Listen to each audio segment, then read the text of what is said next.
Hello everyone, my name is Jackie and today I'm going to be talking to you about mental health and how we deal with that in our correctional facilities within Canada. The case I'm about to talk about is a 2007 case, a little older. Some of you might be familiar with it, however I think it goes over a lot of what we've kind of talked about in class. Ashley Smith was first charged at the age of 14. She was diagnosed with ADHD, narcissistic personality traits, and borderline personality disorder.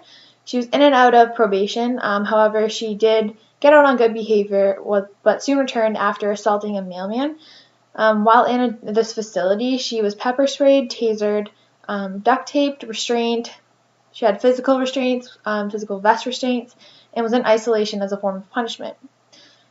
She began to make self-threats by ripping t-shirts and threatening to self-asphyxiate, and her final attempt proved successful as she died on October 19, 2007, at the age of 19, in the Grand Valley Institute for Women in Kitchener, Ontario.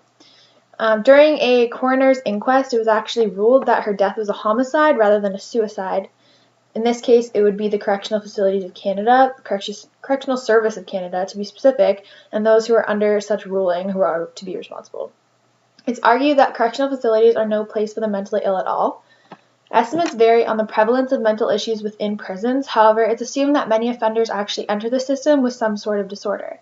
1 in 7 inmates in Western countries have psychotic illnesses or depression.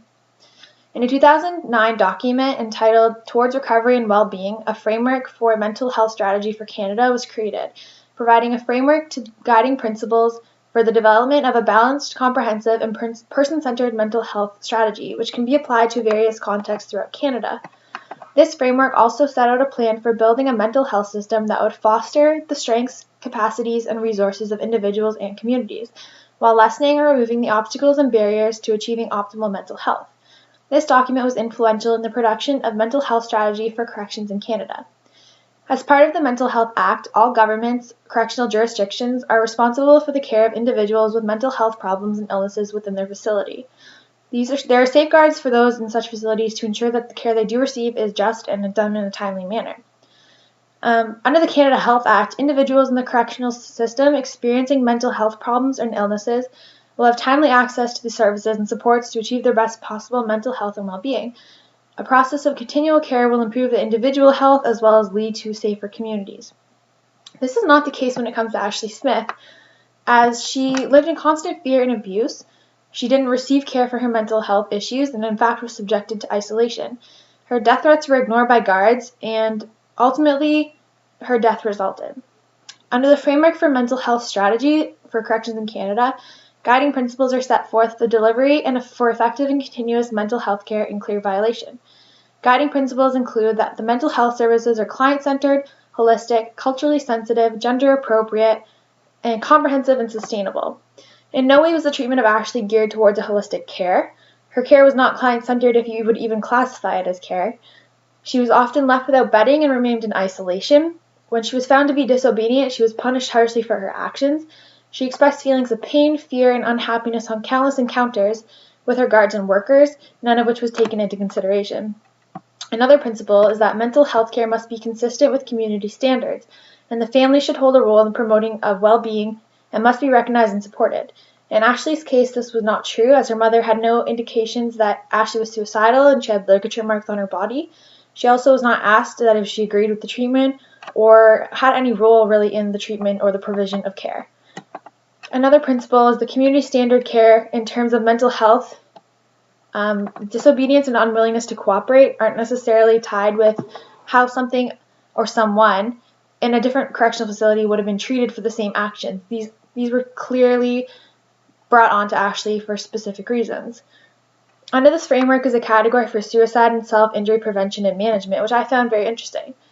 A comprehensive approach to the prevention and management of suicide and self-injury is essential for managing the increased risks of suicide and self-injurious behaviors among individuals. Early identification of risk for suicide or self-injury is important in establishing mental health treatment, monitoring, and support plans, as well as for placement considerations. Staff are trained to identify symptoms and factors that may indicate an elevated risk of suicide or self-injury and intervene appropriately. Expected outcomes of such implementation require screening and assessment for potential risks in suicide or self-injury. It also requires monitoring and treatment for those who do classify as suicidal, ensuring that they receive treatment in a timely manner. In addition to this, housing is of great concern.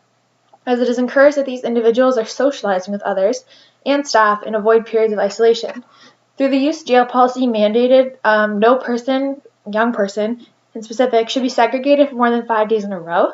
However, this is unclear if Ashley actually did do this on a regular basis. Ashley once spent 20 consecutive days in therapeutic quiet. It's unknown whether the director consented to this. However, again, it's not recommended that they do face isolation. Staff are responsible for suicide prevention, in which they are trained to recognize and intervene when there are verbal and behavioral cues that indicate risk of suicide. In Ashley's case, I don't know which is a clear cue that she's suicidal when in fact guards watched her actually do the deed.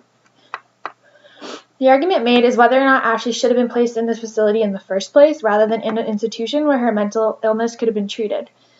The arguments posed argue facilities are not capable of managing the mentally ill or ethically in this specific case. She was a disobedient child at times and never blended into the crowd. However, her offenses by no means, in my opinion, should have been criminally punished the way that they were. She should have been placed in an institution where she could have received optimal care and treatment, and maybe the result wouldn't have been the same. So I want to know from you guys. I've posted some questions. Let me know what you guys think. Thanks for watching.